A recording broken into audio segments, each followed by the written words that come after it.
نحمده ونصلي على رسوله الكريم اما بعد فاعوذ بالله من الشيطان الرجيم بسم الله الرحمن الرحيم رب اشرح لي صدري ويسر لي امري واحلل عقدة من لساني يفقهوا قولي۔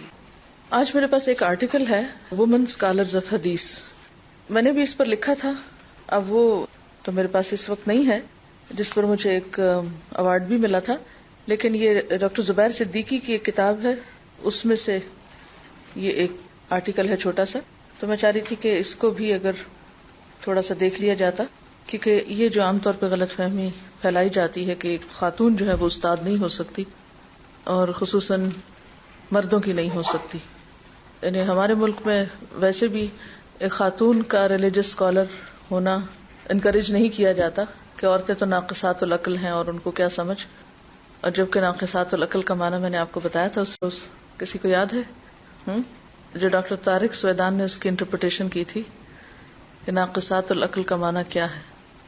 عام طور پر ناقصات العقل کا معنی یہ سمجھا جاتا ہے کہ عورتیں بے وقوف ہیں یا کم عقل ہیں، یا معنی اس کا کیا جاتا ہے کم عقل، تو نقصان کا معنی کمی ضرور ہے، لیکن کمی سے مراد سمجھ کی کمی نہیں۔ ریسرچز یہ شو کرتی ہیں کہ عورت کے جو برین ہے اس کا سائز کم ہے مرد کے مقابلے میں، یا ویٹ کم ہے، لیکن اس کے باوجود لازم نہیں کہ عورت سمجھ میں بھی ضرور کم ہی ہے۔ کیوں؟ اس لیے کہ دلیل ہے حدیث میں کہ اگرچہ وہ عقل میں کم ہیں لیکن اس کے باوجود عقل مند سے عقل مند آدمی کی عقل کو لے جاتی ہیں۔ تو ریسرچز یہ شو کرتی ہیں کہ عورتیں آدمیوں سے زیادہ سمارٹ ہیں مینٹلی اور زیادہ دور تک سوچتی ہیں، اسی لیے ان کیدکن عظیم جو ہے وہ بھی اسی سلسلے کی ایک کڑی ہے، کہ اتنا کچھ پلان اور پلاٹ کر سکتی ہیں کہ وہ مرد نہیں کر سکتے۔ تو بہرحال یہ ایک انٹرپریٹیشن ہے، ایک نقطہ نظر ہے، یا ایک حدیث کو انٹرپریٹ کرنے کا ایک اور انداز ہے۔ کانفرنس کی بات جو میں آپ سے کر رہی تھی اس میں ڈاکٹر طارق سویدان نے اس کو اس طرح انٹرپریٹ کیا تھا، انہوں نے بہت سارے اسٹیٹسٹکس دکھائے تھے مردوں اور عورتوں دونوں کے، جس میں کہیں مردوں کی برتری، کہیں عورتوں کی برتری، کہیں ایک آگے ہے کہیں دوسرا آگے ہے، تو اللہ تعالیٰ نے دونوں کو اس طرح ایک دوسرے کا کمپینین بنایا اور دونوں کو ایک دوسرے کی ضرورت بنایا۔ جو مرد کے پاس نہیں وہ عورت کے پاس ہے، جو عورت کے پاس نہیں وہ مرد کے پاس ہے، تو اس طرح دونوں مل کے تکمیل کرتے ہیں زندگی کی ضروریات کی۔ بہرحال ہم تھوڑا سا اس کو کر لیں، ذرا سا اسکالرلی لیول ہے اس آرٹیکل کا، لیکن کچھ نہ کچھ فائدہ ہو ہی جائے گا۔ ویمن اسکالرز آف حدیث کر لیں تھوڑا سا، انگریزی میں ہے، نوین اس کو ایک ایک پیراگراف پڑھ کے آپ کو ایکسپلین کرتی۔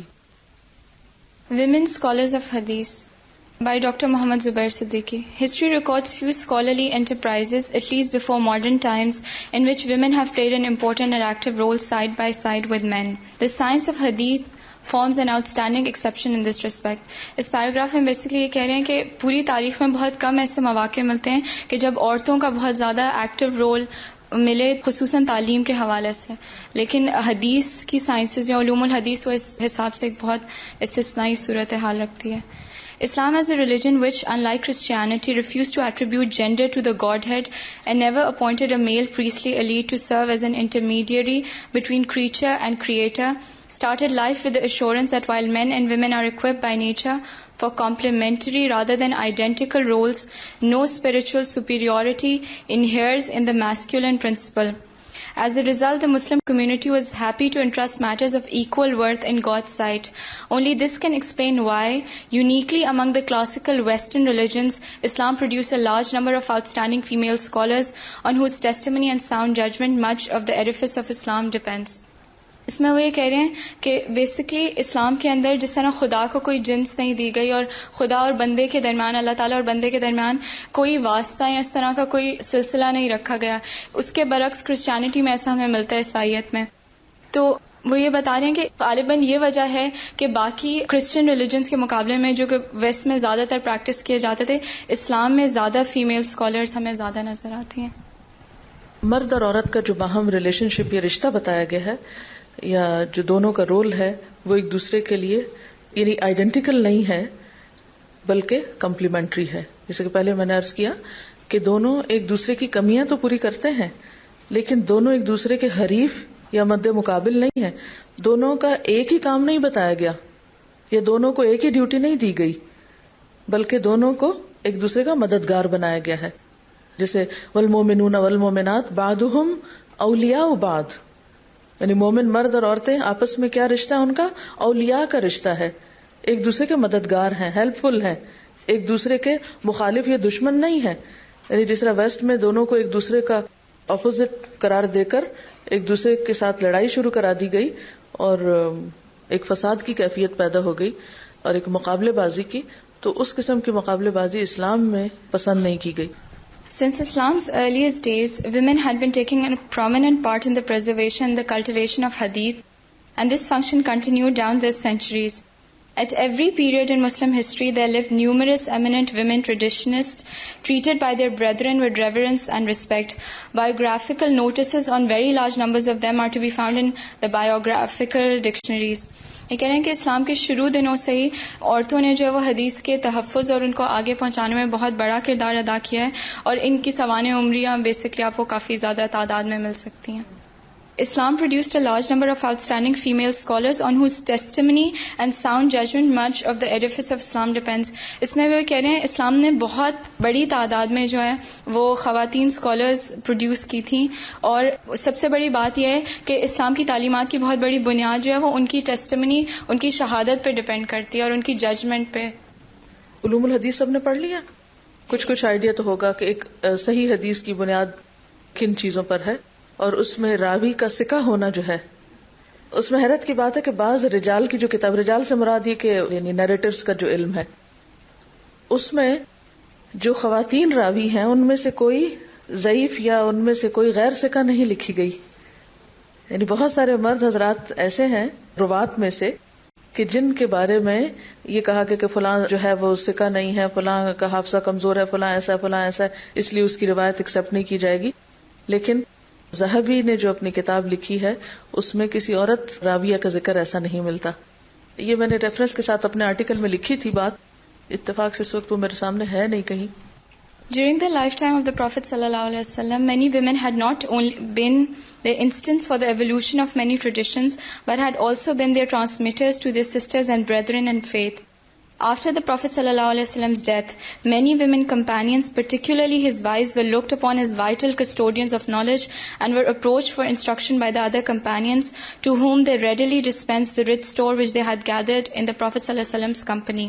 The names of Hafsa, Habiba, Maimuna, Salama and Aisha radiallahu anhum are familiar to every student of hadith as being among its earliest and most distinguished transmitters. In particular, Aisha radiallahu anha is one of the most important figures in the whole history of hadith literature, not only as one of the earliest reporters of the largest number of hadiths, but also as one of their most careful interpreters. اس paragraph میں یہ بات کی جا رہی ہے کہ آپ صلی اللہ علیہ وسلم کی زندگی میں تو کئی خواتین کی طرف دیکھا جاتا تھا کہ وہ صحیح انٹرپریٹیشن دیں اور وضاحت کریں احادیث کی، لیکن پرٹیکولرلی آپ صلی اللہ علیہ وسلم کے وصال کے بعد بہت زیادہ ان پر ڈپینڈ کرنا شروع ہو گیا خواتین جو صحابیات تھیں، اور خاص طور پر جو آپ صلی اللہ علیہ وسلم کی ازواج تھیں. اور پھر انہوں نے نام بتائے ہیں حفصہ، حبیبہ، میمونہ، سلمہ اور عائشہ رضی اللہ عنہن کے کہ یہ ایسے نام تھے کہ جن کی طرف نہ صرف احادیث کے حوالے سے دیکھا جاتا تھا بلکہ ان کی سب سے زیادہ بہترین انٹرپریٹیشن بھی یہی خواتین کیا کرتی تھیں. In the period of the successors too, women held important positions as traditionists. تابعین، یعنی پہلے تو صحابیات کی بات ہوئی، ازواج مطہرات کی بات ہوئی، اب اس سے اگلا جو جنریشن ہے وہ سکسیسر دیا تابعین کو کہلاتا ہے. تو اس دور میں کیا ہوا؟ Hafsa, the daughter of Ibn Sirin, Darda the younger, and Amra bin Abd al-Rahman are only a few of the key women traditionists of this period. Darda was held by Iyas ibn Muawiyah, an important traditionist of the time and a judge of undisputed ability and merit, to be superior to all the other traditionists of the period, including the celebrated masters of hadith like Al-Hasan al-Basri and Ibn Sirin. Amra was considered a great authority on traditions related by Aisha radiallahu anha. Among her students, Abu Bakr ibn Hazm, the celebrated judge of Medina, was ordered by the Caliph Umar bin Abdul Aziz to write down all the traditions known on her authority. After them, Abida al-Madaniya, Abda bin Bishr, Umma Umar al-Thaqafiyya, Zainab, the granddaughter of Ali ibn Abdullah ibn Abbas, Nafisa bint al-Hasan ibn Ziyad, Khadija Muhammad, Abda bint Abdurrahman, and many other members of the fair sex excelled in delivering public lectures on hadith. These devout women came from the most diverse backgrounds, indicating that neither class nor gender were obstacles to rising through the rank of Islamic scholarship. For example, Abida, who started life as a slave owned by Muhammad ibn Yazid, learnt large number of hadiths with a teacher in Madian. She was given by her master to Habib Dahun, the great traditionist of Spain, when he visited the holy city on his way to the Hajj. Dahun was so impressed by her learning that he freed her, married her, and brought her to Andalusia. It is said that she related 10,000 traditions on the authority of her Medinan teachers. اور آپ کو پتہ یہ ساری activity کس دور کی ہے جس کو خیر القرون کہا گیا ہے؟ نبی صلی اللہ علیہ وسلم فرمانا کہ خیر القرون کرنی ثم الذین یلونہم ثم الذین یلونہم. تو پہلی جو 3 صدیاں ہیں جس میں آپ کا زمانہ، پھر تابعین کا زمانہ، پھر تبع تابعین کا زمانہ جو ہے، یہ اس دور کی ایکٹیویٹی ہے جس میں یہ سب کچھ ہو رہا ہے. اور اس خاتون کو آپ دیکھیں کہ جن کے علم سے متاثر ہو کر ان کو پھر آگے اسپین لے گئے، کیونکہ وہاں جا کے پھر لیٹر پیریڈ میں بہت زیادہ علمی ترقی ہوئی. اپنے مدنی استادوں سے 10,000 حدیثیں انہوں نے روایت کی. پبلک لیکچر، کیونکہ اسکالرز تھیں اور اتھارٹی تھیں اپنے علم میں، لہٰذا ہر کوئی ان سے آ کے فائدہ اٹھاتا تھا.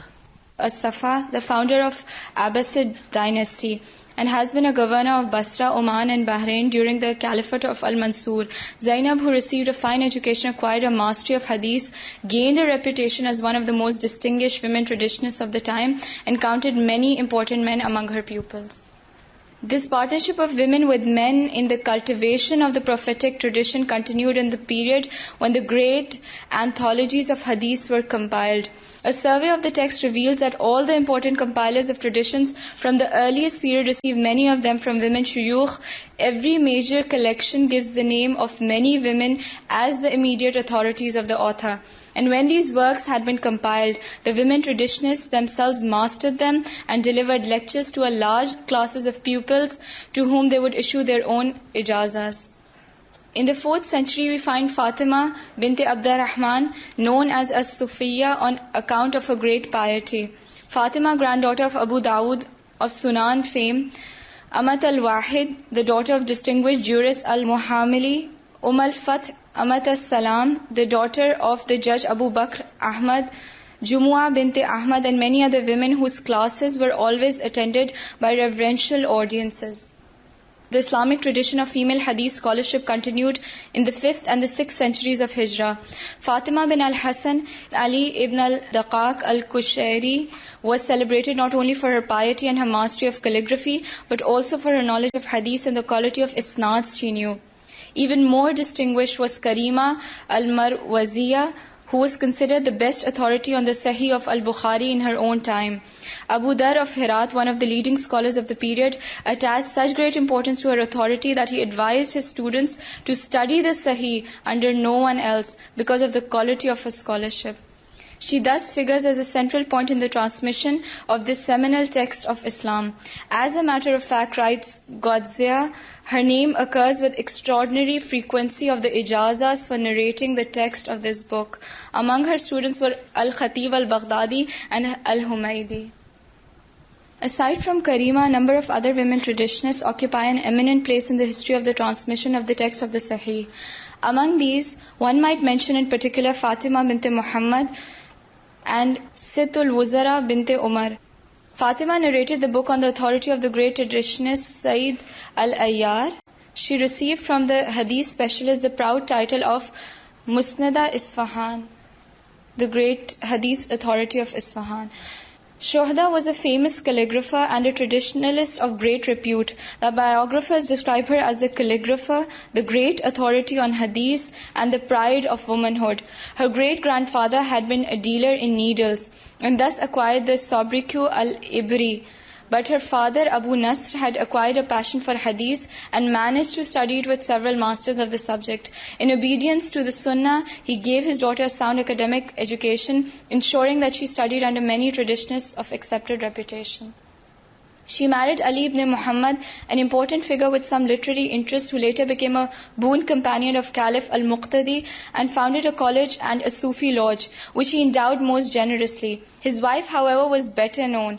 She gained her reputation in the field of hadith scholarship and was noted for the quality of her isnads. Her lecture on Sahih al-Bukhari and other hadith collections were attended by a large crowd of students, and on account of her great reputation, some people even falsely claimed to have been her disciples. Also known as an authority on Bukhari was Sittul Wuzara, who besides her acclaimed mastery of Islamic law was known as the Mustannida of her time and delivered lectures on the Sahih and other works in Damascus and Egypt. Classes on the Sahih were likewise given by al-Khair Amat al-Khaliq, who is regarded as the last great hadith scholar of the Hijaz. Still another authority on Bukhari was Aisha bint Abdul Hadi. Apart from these women who seems to have specialized in the great Sahih of Imam al-Bukhari, there were others whose expertise was centered on other texts. al-Khair Fatima bint Ali and Fatima al-Shahrazuriya delivered lectures on the Sahih of Muslim. Fatima al-Jazdaniya narrated to her students on the 3 mujams of at-Tabrani. Zainab of Haran, whose lectures attracted a large crowd of students, taught them the Musnad of Ahmad ibn Hanbal, the largest known collections of hadith. Juwairiya bint Umar and Zainab bint Ahmad ibn Umar, who had travelled widely in pursuit of hadith and delivered lectures in Egypt as well as Medina, narrated to her students the collection of Ad-Darimi and Abd ibn Humayd, and we are told that the students travelled from far and wide to attend her discourses. Zainab bint Ahmad, usually known as Bint al-Kamal, acquired a camel load of diplomas. She delivered lectures on the Musnad of Abu Hanifa, the Shama'il of At-Tirmidhi, and Sharh Ma'ani al-Athar of At-Tahawi, the last of which she read with another woman traditionist, Ajiba bint Abu Bakr. On her authority is based, says Golzaya, the authenticity of the Gotha Codex. In the same isnad, a large number of learned women are cited who had occupied themselves with this work. With her and various other women, the great traveller Ibn Battuta studied traditions during his stay at Damascus. The famous historian of Damascus, Ibn Asakir, who tells us that he had studied under more than 1200 men and 80 women, obtained the ijazah of Zainab bint Abdurrahman for the Muwatta of Imam Malik. Jalaluddin as-Suyuti studied the Risala of Imam Shafi with Hajar bint Muhammad. Afifuddin Junaid, a traditionist of the 9th century, read the Sunan of Ad-Darimi with Fatima bint Ahmad ibn Qasim. Other important traditionists include Zainab bint al-Shari. She studied hadith under several important traditionists and in turn lectured to many students, some of whom gained great repute, including Ibn Khallikan, author of the well-known biographical dictionary Wafayatul Ayan. Another was Karima, the Syrian, described by the biographers as the greatest authority in hadith in Syria of her day.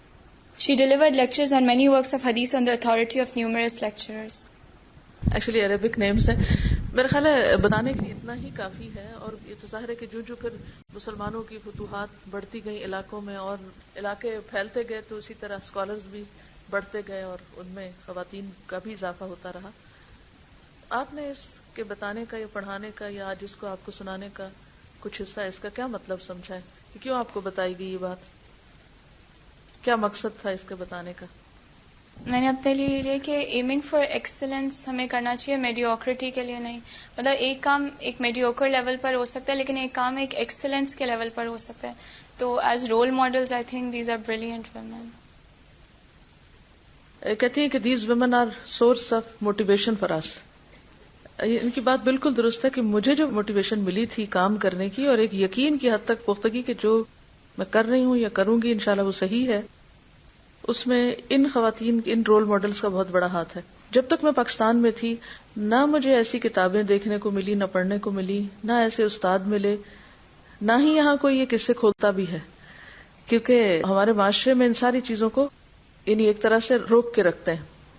تو ویسے بھی چونکہ میرا masters Arabic میں تھا تو عربی زبان و ادب کی ہسٹری میں اتنے رول ماڈلز نہیں ہیں خواتین میں، لیکن اس میں اکثر شاعرات یعنی پوئٹسز کافی تھیں. وہ میرا کوئی پرسنل اتنا انٹرسٹ بھی اس میں نہیں تھا، اس لیے ان سے میں اتنی انسپائر بھی نہیں ہوں. حالانکہ آپ صلی اللہ علیہ وسلم کے زمانے سے خنسا اور کچھ اور لوگ بعد بھی خواتین، ہر دور میں خواتین شاعرات ہوتی رہی ہیں، کیونکہ شاعری جو ہے وہ گاڈ گفٹڈ چیز ہے. ہم کسی شاعرہ کو دیکھ کر شاعرہ نہیں بن سکتے.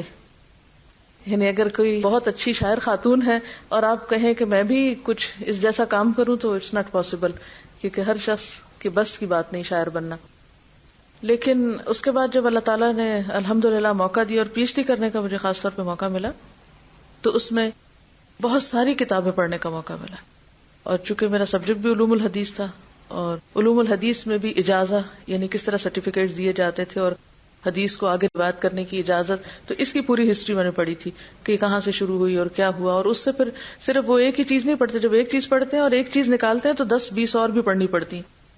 تو اس میں پھر بہت ساری بایوگرافیز پڑھنے کا موقع ملا، اور خصوصاً یہ کتاب بھی میں نے اپنے اس پی ایچ ڈی کے دوران پڑھی تھی، اسی طرح کچھ اور کتابیں بھی.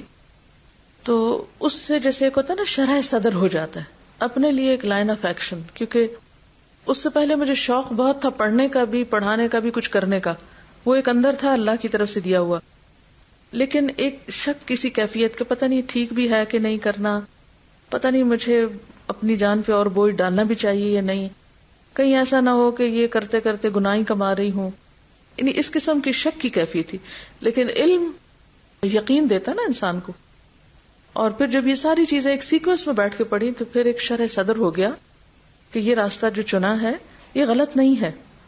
اور الحمدللہ اس پہ جم گئے اور پھر محنت کرتی رہا، آگے کام جتنا بھی ہو سکے. پھر واپس پہنچ کر جو خواتین کو پڑھانے کا کام شروع کیا، یونیورسٹی میں کام کرتی تھی، اس میں مجھے تسلی نہیں، اطمینان نہیں ہو، کیونکہ مجھے لگتا تھا کہ حق ادا نہیں ہو رہا. پھر اس کے بعد جیسے الہدا کے بنانے کا خیال آیا، اور اس میں پھر جو مخالفت ہوئی، اور پھر ساتھ ساتھ جو خصوصاً میڈیا کے حوالے سے، اگرچہ میں نے کبھی ان پرسن سامنے بیٹھ کے ابھی تک جرت نہیں کی پڑھانے کی، صرف اس لیے کہ کہیں ایسا نہ ہو کہ جو اصل کام ہے وہ کسی اور فتنے کا شکار ہو جائے اور جو ہو رہا ہے یہ بھی نہ ہو سکے. کیونکہ ہمارے پاس میرا خیال ہے کہ ایک تو ویمن اسکالرس کی کمی ہے، ایسا نہیں کہ ہے نہیں ہے، موجود ہیں، کمی ہے، اور اگر ہیں بھی تو ماسز کو ان تک اپروچ نہیں، یعنی جو عوام الناس ہے وہ اپروچ نہیں کر سکتے فیمیل اسکالرس کو، یا وہ ان تک نہیں پہنچتی. تو اس کا ایک بہت خلا محسوس ہوتا تھا. پھر خیر وہ جب شروع ہوا تو اتنا تھا کہ جیسے ریڈیو اور ٹیلی ویژن کی حد تک بیہائنڈ اسکرین یا ایک مشینی صورت میں پڑھانے کی، اس سے پھر جو مخالفت کا ایک طوفان اٹھا. اور پھر خصوصاً یہ ہے کہ وہ مخالفت میری ذات کی حد تک تو الحمدللہ کچھ بھی نقصان دہ نہیں تھی، لیکن ریسنٹلی مجھے اس بات کا بہت خوف ایک آنے لگا کہ جو ہمارے اسٹوڈینٹس شیکی ہو جاتے ہیں کہ ہم جس راستے پہ چلے ہیں پتہ نہیں یہ بھی ٹھیک ہے یا نہیں، یا ہم جو کام کر رہے ہیں پتہ نہیں یہ دین کا کام ہے بھی یا نہیں، یا ہم کہیں کر کے گناہگاری تو نہیں ہو رہے، یا یہ کہ یہ راستہ ہدایت کا ہے یا گمراہی کا ہے. تو بہرحال یہ چند باتیں اصل میں سنوانے کا مقصد یہی تھا، آپ کے اندر بھی تھوڑا سا پڑھنے کا شوق آ جائے اور تھوڑا اپنی قابلیت کو بڑھانے کے لیے قربانی کرنے کا، اور تھوڑا اس ٹریڈیشن کو زندہ کرنے کا. یہ مسلمانوں کی روایت ہے، ٹریڈیشن ہے، اور جب سے یہ روایت ختم ہوئی ہے عورت نے علم کے میدان کو چھوڑ کر صرف زیب و زینت کا میدان اپنی اسپیشلٹی کے لیے اختیار کیا ہے، اور اسکولوں سے زیادہ بیوٹی پارلر کھل گئے ہیں، تو پھر ہمارا اندرونی حسن ختم ہو کر رہ گیا. چینج ضرور آیا ہے، لیکن زیادہ تر یہ چینج دنیاوی فیلڈز کی حد تک تو آیا ہے، لیکن ریلیجس طبقے میں یہ چینج نہیں آیا. یہ انہوں نے لکھا ہے کہ research shows a new fact, عورت کے برین کا سائز کم ہو سکتا ہے، مگر اب سائنس یہ بتاتی ہے کہ دل یعنی ہارٹ کی اپنی الگ ایک سوچ یا انٹیلیجنس ہے. اس کو ہارٹ انٹیلیجنس کا نام دیا جاتا ہے. اس لیے قرآن کا دل پر وحی ہونا ثابت ہوتا ہے. سائنس کے ذریعے بھی دل کی عقل میں عورت زیادہ ہے یا کم، یہ تو آبزرویشن بتا ہی دیتی ہے، اور علم حقیقی دل کا معاملہ ہے تو عورت کا دینی استاد بننا زیادہ لاجیکل ہے. میرے ذہن میں بہت عرصے سے ایک سوال تھا کہ امت مسلمہ میں علمی زوال کب سے ہوا ہے، اور وہ کام جو نبی صلی اللہ علیہ وسلم کے زمانے میں شروع ہوا، یعنی اقرا سے وحی شروع ہوئی، اور پھر اتنا زیادہ علم پر ابھارا گیا، اور وہ لوگ جو بکریاں چرایا کرتے تھے وہ علم کے امام بنے، اور کس طرح وہ دنیا پر ایک طرف حکمرانی کرنے والے تھے اور دوسری طرف سکھانے والے تھے، یعنی تعلیم کے میدان میں بہت آگے تھے. اب دیکھیں کہ حضرت عقبہ بن عامر جو ہیں، ان کا قصہ آپ نے پڑھا ہی تھا ایڈوانس کورس میں، کہ وہ کچھ دن تک آپ صلی اللہ علیہ وسلم کی ملاقات بھی نہیں کر سکے تھے، صرف اس وجہ سے کہ ان کے پاس بکریاں تھیں اور وہ انہی میں ہی مصروف رہتے تھے، اور کوئی کام دنیا کا وہ نہیں کر سکتے تھے. لیکن کس طرح وہ مصر فتح کرنے والے لوگوں میں شامل تھے، اور کس طرح وہاں کے گورنر بنے، اور پھر ساتھ ساتھ احادیث بھی روایت کی ہیں، اور کس طرح ان کے ذریعے روشنی پھیلی. اور آپ کو پتا ہے کہ مصر نے زبان، کلچر، ہر چیز گم کر دیا جب مسلمان وہاں جا کے بسے. انہوں نے جا کر تعلیم دی، یعنی تعلیم کے بغیر کہیں زبان پھیل سکتی ہے؟ نہیں. مسلمانوں نے جا کر وہاں جو دین کی تعلیم دی، قرآن کی تعلیم دی، احادیث کی تعلیم دی. تب آج مصر کی زبان عربی، مصر کی زبان ہمیشہ سے عربی نہیں تھی. اسی طرح شام کی زبان ہمیشہ سے عربی نہیں تھی، عراق کی زبان ہمیشہ سے عربی نہیں تھی، اور بھی بہت سے بے شمار علاقے. تو ان علاقوں میں زبان بھی، کلچر، یہ سب چیزیں کس طرح سپریڈ ہوئی؟ صحابہ کرام اور ان کے بعد کی جنریشنز کے وہاں جا کر بسنے اور بیسیکلی تعلیم دینے سے. پھر اس کے بعد یہاں سے یہ سب کچھ منتقل ہوتا ہے اسپین کی طرف، جہاں بغداد کی خلافت جو ہے وہ ختم ہوتی ہے. وہاں دوسری طرف یعنی ایک کام جو مدینہ سے شروع ہوتا ہے وہ اس کا ایک حصہ بغداد تک جا کر مکمل ہوتا ہے، اور جب وہاں زوال ہوتا ہے تو سائڈ بائی سائڈ جو کچھ اسپین میں تیاری ہو رہی تھی اس کا سیکنڈ پارٹ جو ہے وہ اسپین میں پایا تکمیل تک پہنچتا ہے، یعنی علمی اور سائنسی ترقی کا. اور جب یہ تکمیل کے دور کو پہنچنا تھا تو اس وقت جو سارے مسلمان علاقوں میں بہتر حکومت تھی وہ انڈیا کی تھی. یعنی انڈیا میں مغلز جو تھے یہ کچھ رول پلے کر سکتے تھے، لیکن ان کے ہاں اپنا ایک طرح کا زوال شروع ہو چکا تھا. اورنگزیب عالمگیر نے اپنے باپ کو قلعے میں بند کر کے اور بھائی دارا شکوہ کو قتل کر کے خود حکومت سنبھالی. تو ان کی خاندانی اور جو علاقائی سیاست تھی وہ اتنی حاوی ہوئی ان پر کہ یہ لوگ مسلم اسپین کے زوال کے بعد وہاں مارے جانے والے اور بھاگ جانے والے سائنٹسٹس کو پناہ نہیں دے سکے. اگر یہ اس وقت ان کو اپنے ملک میں یا اس طرف کو پناہ دیتے تو یہ لوگ یورپ نہ جاتے. اور ترقی کا جو تیسرا اور آخری مرحلہ ہے جہاں ہر چیز اپنی تکمیل کو پہنچتی ہے اور انڈسٹریل ریولوشن آتا ہے، پھر یہ مسلمانوں کے ہاتھوں نہیں آتا، یہ دوسری قوموں میں چلا جاتا ہے، کیونکہ ساری تحقیقات اور سرمایہ جو ہے وہ دوسری قوموں کو منتقل ہو جاتا ہے. اس کے لیے اس دفعہ ڈاکٹر کوئک ایک اسکالر ہیں، ان کا پورا نام عبد الرحمان کوئک ہے. یہ کیا ہے؟ یہ ساؤتھ افریقہ میں ہے آج کل، جوہانسبرگ میں. پہلے یہ ٹورانٹو میں ہوا کرتے تھے. انہوں نے اس دفعہ یا جمعہ کو خطبہ اسی کانفرنس تو انہوں نے اپنا خطبہ پرنٹ کر کے بھی سب کو دیا. اس میں انہوں نے انگلینڈ کے شاہ کا یا بادشاہ کا خط اسپین کے بادشاہ کے نام پڑھ کے سنایا تھا جو ہسٹری میں موجود ہے، اور جس میں انہوں نے ریکویسٹ کی تھی کہ ہم اپنے رائل فیملی کے کچھ افراد پر مشتمل ایک گروپ آپ کے پاس لوگوں کا بھیج رہے ہیں جن کو آپ تعلیم دیں. اور اتنے زبردست خوشامد کے انداز میں اس نے ریکویسٹ کی ہوئی تھی کہ آپ ہمیں ایسے افراد دیں یا ایسے لوگ دیں کہ جو ہمیں بھی علم سے روشن کریں اور ہمیں ان تمام چیزوں سے فائدہ اٹھانے کا موقع دیں. کیونکہ اسپین بھی یورپ میں آتا ہے، تو انگلینڈ یا برطانیہ جو حکومت ہے وہ ایک طرح سے ریکویسٹ کر رہی ہے اور بیگ کر رہی ہے مسلمان اسپینش حکومت سے کہ آپ ہمیں موقع عطا کریں کہ ہم اپنے لوگوں کو آپ کے ہاں تعلیم کے لیے بھیج سکیں اور آپ کے ہاں کے لوگ ہمارے ہاں آ کر یعنی ہمیں سکھا سکیں. اور اس کے بعد آپ دیکھتے ہیں کہ مسلمانوں کی باہم لڑائیوں کی وجہ سے وہاں جو زوال ہوا تو وہ تو یہ لگتا تھا جیسے پہلے سے تیار تھے، ان کے اندر ایک اویکننگ شروع ہو چکی تھی، اور انہوں نے ان سب کو پھر یعنی کہ ایک طرح سے پناہ دی اور یہ سلسلہ آگے بڑھا. اور یوں انسانی ذہن کی ترقی کا آغاز جو نبی صلی اللہ علیہ وسلم کے زمانے میں شروع ہوا اور ایک انڈیپینڈنٹ سوچ کا اور ہیومن تھاٹ کی پروسیس کا جو آخری حصہ تھا اس کی تکمیل کا پھر خواب جو ہے وہ مسلمانوں کے ہاتھوں نہیں دوسروں کے ہاتھوں جا کے شرمندہ تعبیر ہوا. اور اس کی بنیادی وجہ یہ تھی کہ ہم مسلمان سیاسی اعتبار سے باہم چپکلش اور ایک دوسرے کے خلاف جھگڑے اور فساد میں مشغول ہو گئے.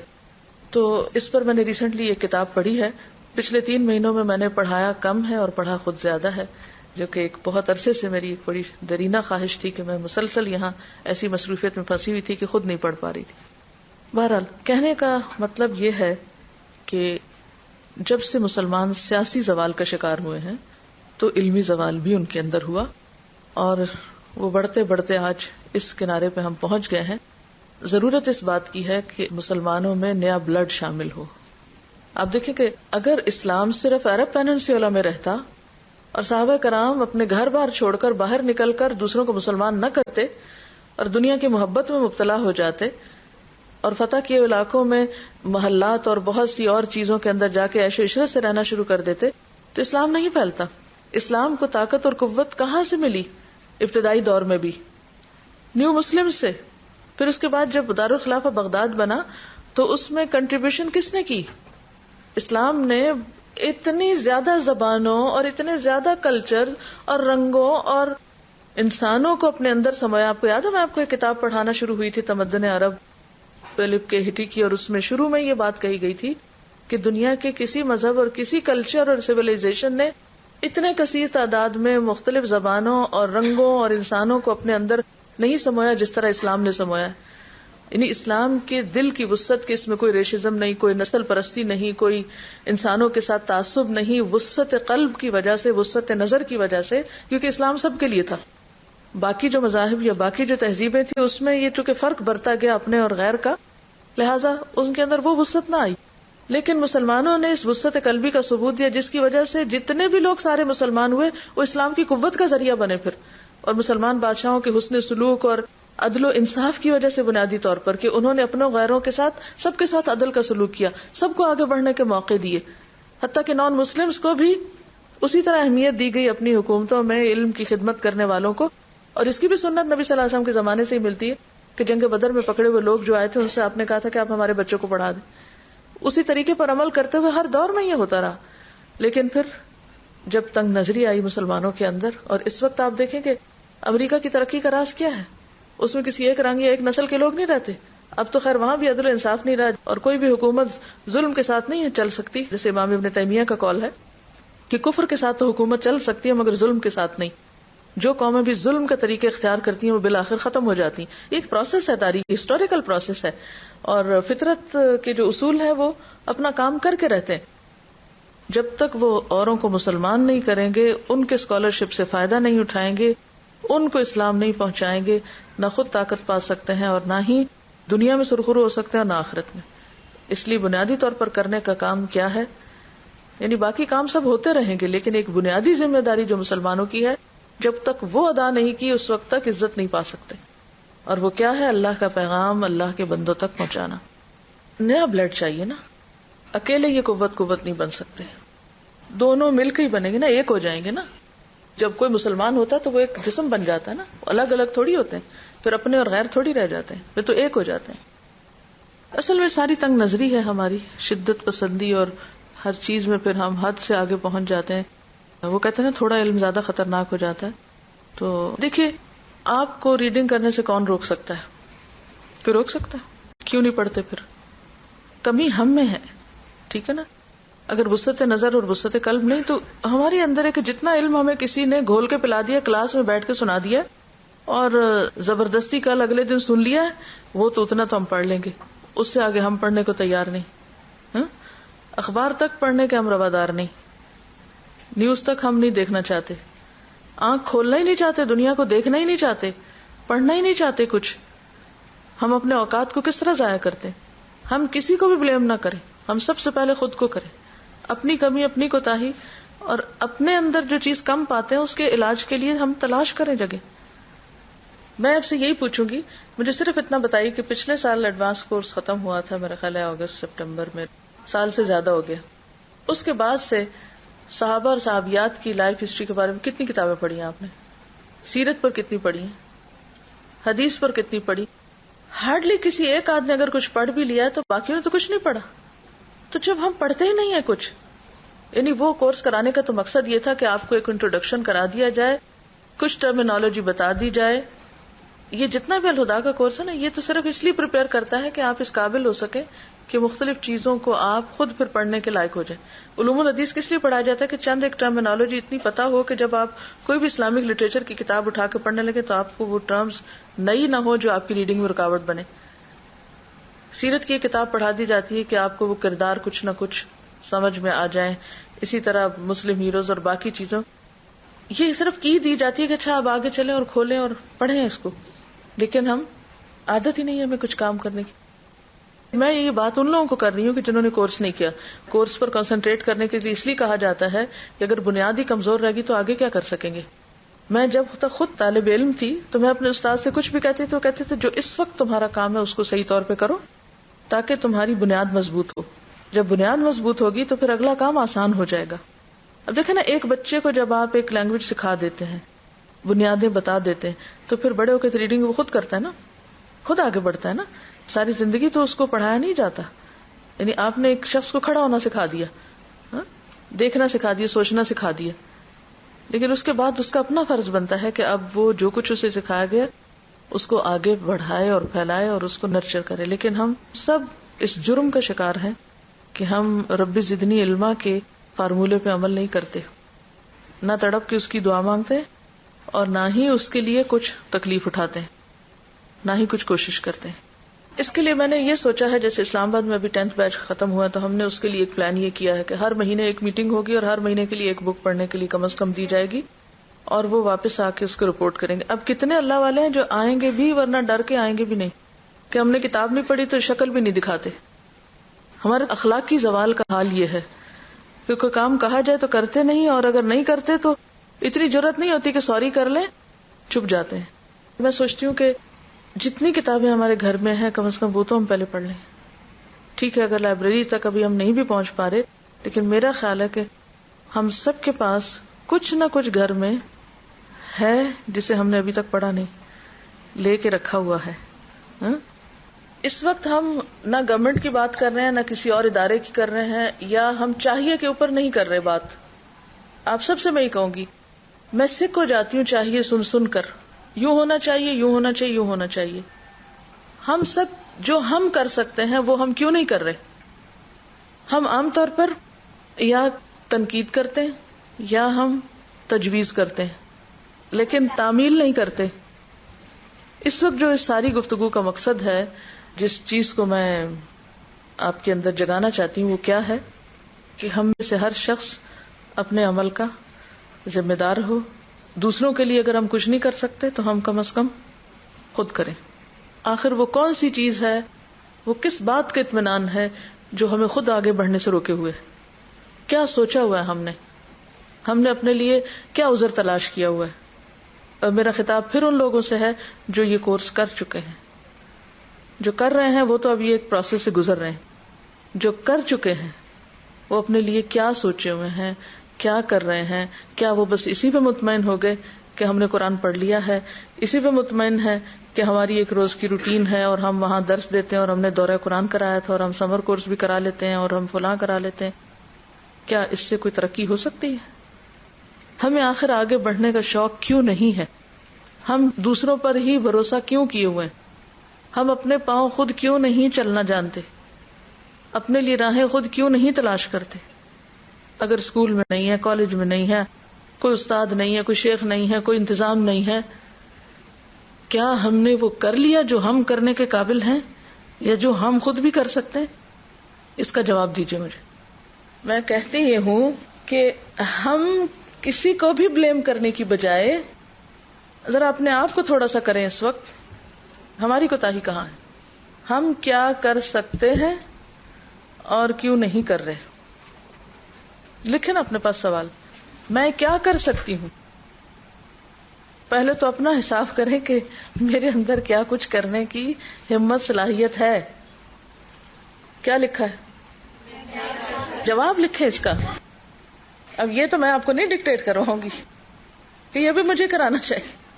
کھولیں اپنے آپ کو, جائزہ لیں. کیا مجھے اردو پڑھنا آتی ہے؟ کیا مجھے انگریزی پڑھنا آتی ہے؟ کیا میں نے کبھی کسی کتاب کی شکل دیکھی ہے؟ کیا مجھے اپنے انٹرسٹ پتا ہے؟ کیا میرے پاس کچھ وقت ہوتا ہے؟ کیا مجھے یہ کام کرنے کی ضرورت ہے؟ کیا لوگوں کو میرے اس علم سے فائدہ پہنچ سکتا ہے؟ کیا میں واقعی اتنا کر رہی ہوں جتنا میں کر سکتی ہوں؟ اور اگر نہیں کر رہی تو کیوں نہیں کر رہی؟ میرے راستے کی رکاوٹیں کیا ہیں؟ آگے لسٹ بنا لیجیے جو بھی رکاوٹیں, ان میں سے ایک ایک کو دور کرنے کی میرے پاس کیا تدبیر ہے. اصل بات ہے ہم سوچتے ہی نہیں, ہم عقل سے کام ہی نہیں لیتے.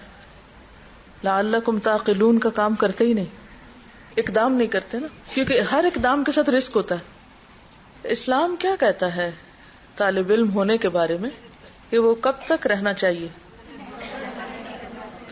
اس جملے کو بھی ہم پڑھتے ہیں اور کس کے لیے سمجھتے ہیں؟ شاگردوں کے لیے.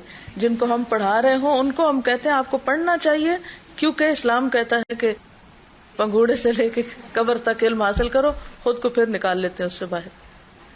اس میں کیا مشکل ہے ایسا کرنے؟ کچھ مشکل نہیں نا، صرف ہم سوچتے نہیں، بس صرف یہ مشکل ہے کہ ہم عقل سے کام نہیں لیتے. دیکھیے ہر علم کے نا درجے ہوتے ہیں، ایک عام درجہ ہوتا ہے اور ایک تخصص کا درجہ ہوتا ہے. ابھی جتنا دین کا علم آپ پڑھ رہے ہیں نا وہ ایک عام درجے میں پڑھ رہے ہیں.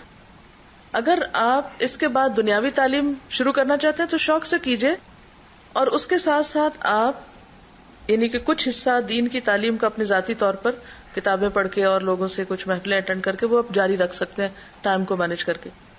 اور اگر آپ دین کا علم تخصص کے درجے پہ حاصل کرنا چاہتے ہیں تو پھر کسی اور یونیورسٹی کا انتخاب کریں، کہیں اور ہائر لیول پہ جا کے پڑھیں. تو پھر اس کے لیے آپ کو وہ لائن ایک ایسے اسپیشلائزیشن چوز کرنی ہوگی. اب آپ اپنے اندر کا شوق دیکھیں، آپ اپنے اندر کیا تڑپ پاتے ہیں، آپ کو کس چیز کا جنون ہے. اگر آپ کے اندر اللہ نے کسی خاص علم کے لیے رکھا ہے، اب جیسے ان ڈاکٹر نے صرف ایک دوائی ایجاد کی ہے لیکن اس دوائی کے اوپر لکھوایا میریکل آف دا قرآن، تو کیا یہ اسلام کی تبلیغ نہیں ہے یا نہیں ہے نا. میریکل آف دا قرآن کے نام سے ایک دوا آئی ہے جس کے بنانے والے ایک ایجپشن ڈاکٹر ہیں. بیسیکلی یہ دوا آنکھوں کے لیے ہے، جن لوگوں کو کیٹریکٹ ہو جاتا ہے تو ان کے لیے ڈراپس بنائے گئے ہیں. اور کہاں سے؟ انسانی پسینے سے. جی تو اس کے بارے میں ریویو میں آیا تھا، آپ پڑھ کے سنائیں گے ذرا سب کو. Miracle of the Quran. A Swiss pharmaceutical company has begun producing a new medicine called Medicine of Quran, which is used in the treatment of cataracts.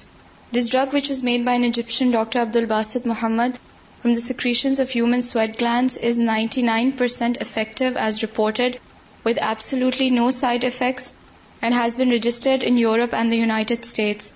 The Swiss company has produced the new drug in the form of liquid eye drops. The source of inspiration for the medicine is Surah Yusuf. Dr. Abdul Basit Muhammad said, one day early morning, I was reading the surah. My attention was caught by the 84th and successive ayats. In it is written the Nabi Yaqub alayhi salam, who was mourning his son Nabi Yusuf alayhi salam's disappearance. In grief, damaged his eyes by crying, which had turned white. Later, when people covered the sorrowful father's face with the shirt of his son for solace, vision returned to him and he was able to see again. Soon after, Dr. Muhammad started pondering what was in Hazrat Yusuf's shirt. Finally, he arrived at the conclusion that nothing except sweat could be on it. I concentrated my thoughts over the sweat and its composition. Then I started experimenting in the laboratory. I carried out a series of experiments on rabbits. The results turned out to be positive. Later, I treated 250 patients by administering the drug twice a day for 2 weeks. I achieved 99% success and said to myself, this is the miracle of the Quran. Dr. Abdul Basit Muhammad presented the results of his research to recognized institutions in Europe and the United States, dealing with patenting of new discoveries. After tests were performed, he finalized a contract with the Swiss company on the production of the medicine, on the condition that the package should clearly mention the name of the medicine as Medicine of the Quran. In the words of the scientist, the company accepted this condition and started producing the new drug. اس کو کہتے ہیں قرآن میں غور و فکر. ہم پڑھتے ہیں قرآن، جھومتے ہیں، روتے ہیں اور بند کر دیتے ہیں، دیٹس اٹ. اور ایک اور بات ہے، جیسے قرآن شفا ہے، کلیئرلی قرآن میں لکھا ہوا ہے کہ ہدم و شفا، لیکن ہم نے اس اسپیکٹ سے کبھی اس کو دیکھا نہیں. زیادہ سے زیادہ بس وظیفہ وغیرہ نکال لیتے ہیں اس میں سے. اچھا جناب، اب یہ تبلیغ کس طرح ہوئی ہے؟ عقل استعمال کرنے سے، اور دوسری طرف دین کا علم. اور اگر وہ صاحب صبح کے وقت قرآن نہیں پڑھا کرتے، میں آپ کو ہمیشہ سے کہتی رہی ہوں صبح کا قرآن لازم کر لیں اپنے اوپر. ان قرآن الفجر کان مشہودا، کیونکہ صبح کا وقت ایسا ہوتا ہے جس میں اتنے آئیڈیاز کی یلغار ہوتی ہے انسان کے دماغ پر، اور انسان کی عقل کئی گنا زیادہ کام کر رہی تھی بہتر طور پر اس وقت.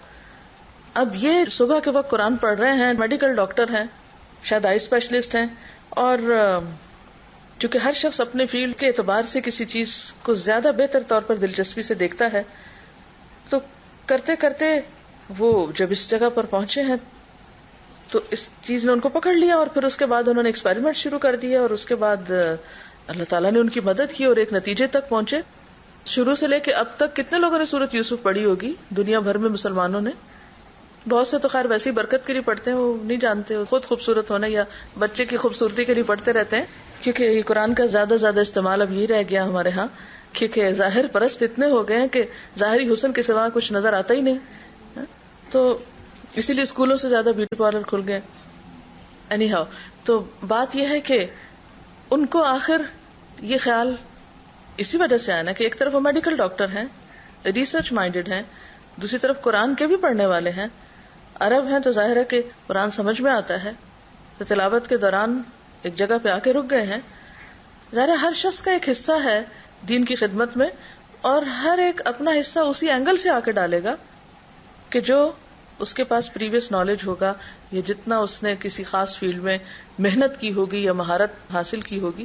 پہلے دور کے مسلمانوں نے اسی طرح قرآن ہی سے سارے علوم نکالے، صرف، نحو، فقہ، ایون کیلیگرافی، آرٹ وغیرہ، پھر ان علوم سے آگے علوم بہت کچھ، سب کی بنیاد قرآن بنا. نزول قرآن سے پہلے دنیا میں کہیں بھی یہ علوم اس طریقے پر نہیں تھے.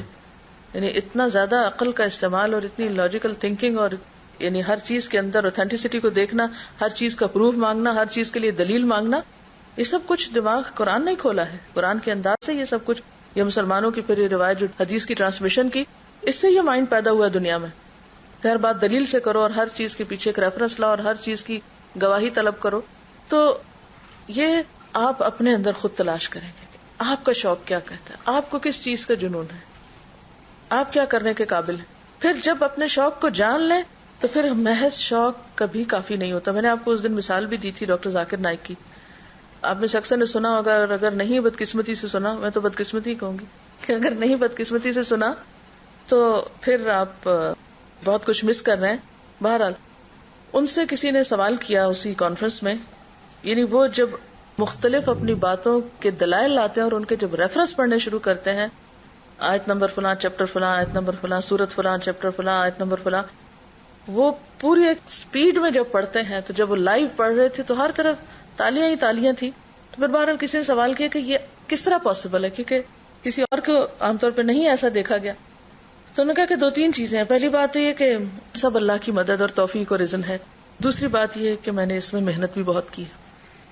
کہتے اللہ نے مجھے گڈ میموری دی ہے، لیکن میں نے اس میں محنت بھی بہت کی. میں نے اپنے تھنکنگ کو اس طرح آرگنائز کیا اور ان چیزوں کو یاد کیا. اور پھر تیسری بات یہ کہ میں اس میں ان پریکٹس ہوتا ہوں، یعنی یہ چیزیں کثرت سے استعمال بھی کرتا ہوں. یہ چیز علم کی حفاظت اسی طرح ہو سکتی ہے. اللہ نے آپ کو ایک خاص فیلڈ کا شوق دے دیا، آپ کو پتا ہے آپ کو شوق کیا ہے، آپ کو پتا ہے آپ کون سا کام اچھا سا کر لیتے ہیں. پھر اس کے بعد آپ محنت شروع کریں اس میں. ہمیں جب یہ پتا بھی چل جاتا ہے کہ یہ کام میں اچھا کر لیتی ہوں، تو ہم اتنی عاجزی کا شکار رہتے ہیں کہ مزید اس میں آگے بڑھنے کی دلچسپی بھی نہیں ظاہر کرتے. پھر آپ کو محنت کرنی پڑے گی، خون پسینہ ایک کرنا پڑے گا، تب جا کے وہ کام ہو. اور پھر یہ ہے کہ سب کچھ حاصل کر کے پھر سو نہیں جانا، بلکہ اس کو پھر مسلسل استعمال کرنا. جیسے ویسٹ میں آپ دیکھیں ایک ڈاکٹر بننے کے لیے بھی سالہ سال درکار ہوتے ہیں، اور پھر اس کے بعد مسلسل. میرے بھائی نے ابھی کچھ عرصہ پہلے ریزیڈنسی وہاں شروع کی، تو عام طور پہ تو یہ تھا نا جب ڈاکٹر بن گئے، آپ کسی خاص پوسٹ پہ پہنچ گئے ہمارے یہاں تو بس اس کے بعد آپ کے آرام کے دن شاید آ گئے. لیکن وہ پہلے سے بھی کمزور سے کمزور ہوتا چلا رہا. میں نے کبھی تمہیں ڈاکٹری راس نہیں ہے، کہتے ہیں یہ پیشہ راس آنے والا ہے ہی نہیں. اس لیے اگر آپ آنےسٹلی کام کرنا چاہتے ہیں، انسانی زندگیوں کی خدمت کرنا چاہتے ہیں، تو نہ آپ صحیح سو سکتے ہیں اور نہ ہی آپ آرام کر سکتے ہیں اور نہ ہی صحیح طرح آپ کسی بھی چیز کو انجوائے کر سکتے ہیں. مسلسل پڑھنا پڑتا ہے. ابھی ریسنٹلی اس کا پچھلے مہینے امتحان تھا، صبح سے لے کے رات تک پتہ نہیں 12 گھنٹے کا امتحان. تو میں نے کہا اب تو میں کس چیز کا امتحان دینا؟ کہتے ہمارے تو یہ انٹرنل اکثر ایسے ہوتے رہتے ہیں، ہر کچھ عرصے کے بعد جو کچھ ہم کرتے ہیں اس کا ہمیں ایک پھر ٹیسٹ پاس کرنا، تب وہ آگے چلتے ہیں. مسلسل ریسرچ کے ساتھ اپنے آپ کو انگیج رکھنا پڑتا ہے. اور دن دن نہیں، رات رات نہیں. رات کو بھی آپ اکثر آن ڈیوٹی ہیں، نہ آپ کی نیندیں پوری ہیں، نہ آپ کو وقت پہ کھانا مل رہا ہے، نہ آپ اپنی مرضی سے چھٹی کر سکتے ہیں. تو یہ ساری چیزیں جو ہیں مسلسل محنت ہے اور ساری زندگی کی محنت ہے. کہ کسی وقت ایسا نہیں کہ اب آپ کہیں کہ جی اب میں نے بہت کام کر لیا، اب تو میں آرام کرنے جا رہا ہوں. تو جو دنیا کے لیے کام کرتے ہیں، اور کل پرسوں سے جو کتابیں ہم مختلف جگہوں پہ پڑھ رہے ہیں، اس میں آپ نے دیکھا ہوگا کہ کولمبس نے جب امریکہ کی دریافت کی تھی تو اس کو 20 سال لگے تھے تیاری کرنے میں، اور اس کے بعد 3 دفعہ وہ ناکام ہوا تھا اپنے اس میں، چوتھی دفعہ وہ کامیاب ہوا تھا اور نکلا وہ تھا ہندوستان کے ساحل کو پانے کے لیے، نیا راستہ تلاش کرنے، اور پہنچ کہیں اور گیا. تو اللہ نے اس کی محنت ضائع نہیں کی، اور پوری ایک ٹیم کے ساتھ اس نے وہ ساری کوشش کی اور محنت کی. اور اسی طرح اور بھی بہت سے لوگ جو کسی بھی مقام پہ پہنچے، انہوں نے محنت کی اور کام کی. تو دوسرا حصہ جو ہے نا مسلمانوں سے مسنگ ہے. وہ کہتے ہیں انشاءاللہ اللہ تعالیٰ ضرور کر دے گا، اس لیے کہ میری نیت بہت اچھی ہے. معجزات کی توقع رکھ. ہاں آپ کام کریں پر ہوں گے معجزے بھی، آپ کریں کام، محنت کریں. تو ہم کسی بھی چیز کی قیمت نہیں ادا کرنا چاہتے. اور تیسری چیز یہ ہے کہ ہم نے دنیا کو ایک آرام کی جگہ اور ایک منزل سمجھ لیا، جبکہ دنیا منزل ہے ہی نہیں، یہ تو مسلسل کام کرنے کی جگہ ہے، اور کہیں پہنچ کر بھی آپ مطمئن نہیں ہو سکتے، اور نہ آپ کو ہونا چاہیے. کہیں پہنچ کے بھی آپ یہ نہیں کہہ سکتے اب میرا کام ہو گیا. فَإِذَا فَرَغْتَ فَانْصَبْ ہے، ایک کام سے فارغ ہو تو پھر تھکا دے اپنے آپ کو دوسرے میں. لیکن ہم کیا سمجھتے ہیں کہ ہم فارغ ہو گئے تب آرام کریں. آرام نہیں ہے یہاں. آرام کو اللہ نے جنت میں رکھا ہے، ہم اسے دنیا میں چاہ رہے ہیں. پھر وہی بات میں کروں گی، آپ کو یہ ڈیسائیڈ کرنا ہوگا کہ آپ نے اسپیشلائزیشن کے لیول پہ پڑھنا ہے یا پھر اسپیشلائزیشن کسی دنیا کے سبجیکٹ میں کرنی ہے، اور ساتھ ساتھ اس چیز کو تھامے رکھنا ہے تاکہ اس کی روشنی میں اس کو دیکھ سکوں اور اس کے ذریعے سے میں اسلام کی کچھ خدمت کر سکوں. آپ زیادہ اچھا لکھ سکتے ہیں، آپ زیادہ اچھا بول سکتے ہیں، آپ زیادہ اچھا، یعنی کون سا کام ہے؟ صرف بولنا اور لکھنا ہی اچھا کام نہیں ہے، اور بھی بہت سے کام اچھے ہو سکتے ہیں. اس میں آپ دیکھیے کہ اب مغرب میں جو کانسیپٹ ہے کسی بھی ایک فیلڈ میں جانے کا، اب وہ صرف جیسے ہمارے ہاں اگر آپ نے FSC کرنی ہے تو وہی typical 2-3 subjects physics, chemistry, biology آپ پڑھ لیں اور پھر آپ اس کے بعد اس میں اتنے نمبر لے لیں اور آپ میڈیکل کالج میں چلے جائیں. باہر اب یہ نہیں ہو رہا. وہاں آپ کو ساتھ ہی ساتھ لینگویجز بھی، ساتھ ہی ساتھ کمپیوٹر ٹیکنالوجی، ساتھ ہی ساتھ سوشیولوجی، یعنی میڈیسن میں جانے والے کے لیے بھی یہ سبجیکٹ پڑھنا، یعنی اس کو چوائس دی گئی کہ وہ ان میں سے کچھ نہ کچھ سبجیکٹ ضرور پڑھے، اور پریفر اس کو کرتے ہیں جس کو ایک سے زیادہ لینگویجز آتی ہوں. ہمارے اپنے میرے دیور کے بیٹے ہیں تو وہ آج کل میڈیکل میں وہاں ان کا ایڈمیشن ہوا، تو میں نے پوچھا کہ کیا کیا اس نے پڑھا ہے اس سے پہلے، یعنی پری میڈیکل میں کیا پڑھا. میں نے کہا کہ جاپانیز لینگویج سیکھی ہے اور اسی طرح کمپیوٹر سیکھا ہے اور پتہ نہیں کیا کیا سیکھا ہے. تو میں نے کہا جاپانیز کس لیے سیکھی ہے؟ کہ جو کچھ جاپان میں اس فیلڈ میں کام ہوا ہے تو وہ بچہ صرف اپنی انگریزی زبان میں ہونے والی ریسرچز کوئی نہیں پڑھے گا، بلکہ اس کے ساتھ ساتھ جاپانیز زبان میں جو کچھ لکھا گیا ہے اس سے بھی فائدہ اٹھائے گا. اب آپ خود سوچیں کہ ہمارے یہاں کے جو بچے ہیں پڑھنے والے، ابھی تک ان کی لائن کیا ہے؟ یعنی کوئی سوچ بھی نہیں سکتا کہ ہم یعنی ایک انگریزی کے سوا کوئی اور زبان بھی سیکھ لیں. اور پھر سوشیالوجی اور اس طرح کے سبجیکٹس کیوں پڑھے جا رہے ہیں کہ جب تک انسانی معاشرہ اور انسانوں کی عادات اور ان سب چیزوں کی سمجھ نہیں آتی تو انسانوں کی ٹریٹمنٹ بھی صحیح طور پہ نہیں ہو سکتی. تو اس میں کتنی وسعت کے ساتھ اور کتنی مختلف طریقوں کے ساتھ مختلف چیزوں کو پڑھنے کی کوشش کی جا رہی ہے. مسلسل چینجز ہوتے چلے جاتے ہیں. ہم تعلیم میں کہاں جا رہے ہیں اور کیا کر رہے ہیں؟ اور یہی وہ ہمارے بچے ہیں. اگر وہاں چلے جاتے ہیں تو کیا کرتے ہیں، اور اگر اپنے ہی یہاں رہتے ہیں تو ایک پورے ماحول کی بندشوں میں. لیکن بہرحال ایون دن میں سمجھتی ہوں جتنی مرضی بندشیں ہوں، اگر آپ کرنے کا ارادہ رکھتے ہیں تو آپ کے لیے رستے موجود ہیں. لیکن پھر یہی بات ہے کہ اگر آپ کچھ جانتے ہوں کہ دنیا میں ہو کیا رہا ہے. آج تو میں صبح اخبار پڑھ کے پھوٹ پھوٹ کے رونے لگ گئی کہ انڈونیشیا کے 300 بچوں کو وہ ورلڈ ہیلپ کا ادارہ اور ایک اور ادارہ جو تھا وہ اٹھا کے تو لے جا رہے تھے کرسچن مشنری اداروں میں ان کو کرسچن بنانے کے لیے. تم یعنی کہ آپ یقین کریں کہ ان معصوم بچوں کو، یتیم بچے ہیں یہ، ان کے ماں باپ بہہ گئے ہیں پانی میں اور فوت ہو گئے اس ڈیزاسٹر میں. اپنی بے بسی پر یہ رو رہی تھی کہ ہم لوگ کس قدر بے بس ہیں کہ نہ اپنے نسلوں کو سنبھال سکتے ہیں، نہ اپنے مسلمانوں کی مدد کو پہنچ سکتے ہیں، نہ ہمارے پاس وہ وسائل ہیں، وہ ذرائع. ظاہر ہے جن قوموں نے ترقی کی ہے وسائل اور ذرائع میں، وہ فوری کوئک ہیلپ کے لیے پہنچے ہیں، اور پہنچ کے پھر وہ چاہے تو آپ کو کھلائیں اور چاہے آپ کے بچوں کو چک کے کرسچن بنائیں، وہ جو چاہے کریں. یہی اصل چیز ہے نا سوچنے کی. تو اب بات یہ ہے کہ دوسرے کیوں نہیں کر رہے، وہ تو اپنی جگہ ہے. لیکن پھر یہی میں کہوں گی کہ میں اپنے وقت کو کس طرح استعمال کر رہی ہوں، میں اپنی صلاحیتوں کو کس طرح استعمال کرتی ہوں.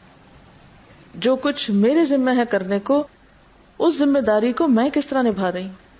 کیونکہ جب تک ہر بندہ اپنی جگہ ذمہ داری نہیں نبھائے گا، اپنے کام میں آنےسٹ نہیں ہوگا، تو مجموعی طور پہ کچھ بھی نہیں ہو سکتا. کل ہی مجھے کسی نے بتایا کہ ہماری کسی اسٹوڈنٹ نے ان خاتون کو جن سے وہ اپنے کپڑے سلائی کرواتی تھی ان کو جا کر کچھ کیسٹس دے دی. وہ خاتون سلائی کرنے کے ساتھ ساتھ کیسٹ سنتی رہی. ان کو اس سے اتنی موٹیویشن ہوئی کہ اب وہی خاتون اپنی سلائی کے پیسوں میں سے ایک سرٹن اماؤنٹ جمع کرتی ہیں، اس سے کیسٹس خریدتی ہیں اور آگے اور لوگوں کو دیتی ہیں. یعنی ایک وہ خاتون جس کی اپنی آمدنی محدود ہے. ایک سلائی والے کی آمدنی کتنی ہو سکتی؟ ہم خود کرنے کے ساتھ ساتھ اوروں کو بھی، یعنی آکٹوپس کی طرح ادھر ادھر چاروں طرف ہم بہت کچھ کر سکتے ہیں، کیونکہ انسان کو اللہ نے ہر جانور اور ہر ایک سے بڑھ کر صلاحیت دی ہوئی ہے بہت کچھ کرنے کی. ہر ایک کے اندر ہمارے لیے سبق ہے. تو بہرحال ہم بہت کچھ کر سکتے ہیں، بس مواقع ہوتے بھی ہیں مگر سستی کی وجہ سے یا دوسرے کو انڈر اسٹیمیٹ کرنے کی وجہ سے بعض اوقات ہم کوئی خیر کی بات یا کوئی چیز دوسرے کو اس لیے نہیں پہنچاتے کہ یہ اب ایک سلائی کرنے والا ہے، اس کو کیا سمجھ، اس کو نہیں یہ سب باتیں پتہ چلیں گی. چونکہ ہمارے ذہن میں وسعت نہیں ہوتی، وہ پتہ نہیں ہوتا، لہٰذا اپنی ہی دنیا میں محو رہتے ہیں. اور بنیادی طور پر پھر چونکہ جانتے نہیں ہیں نا، پھر وسعت نہیں ہے، لہٰذا وہ بہت کچھ کرنے کا خیال بھی نہیں ہمیں آتا، آئیڈیا ہی نہیں ہوتا. سبحانک اللہم و بحمدک نشہد ان لا الہ الا انت نستغفرک و نتوب الیک. والسلام علیکم و رحمۃ اللہ وبرکاتہ.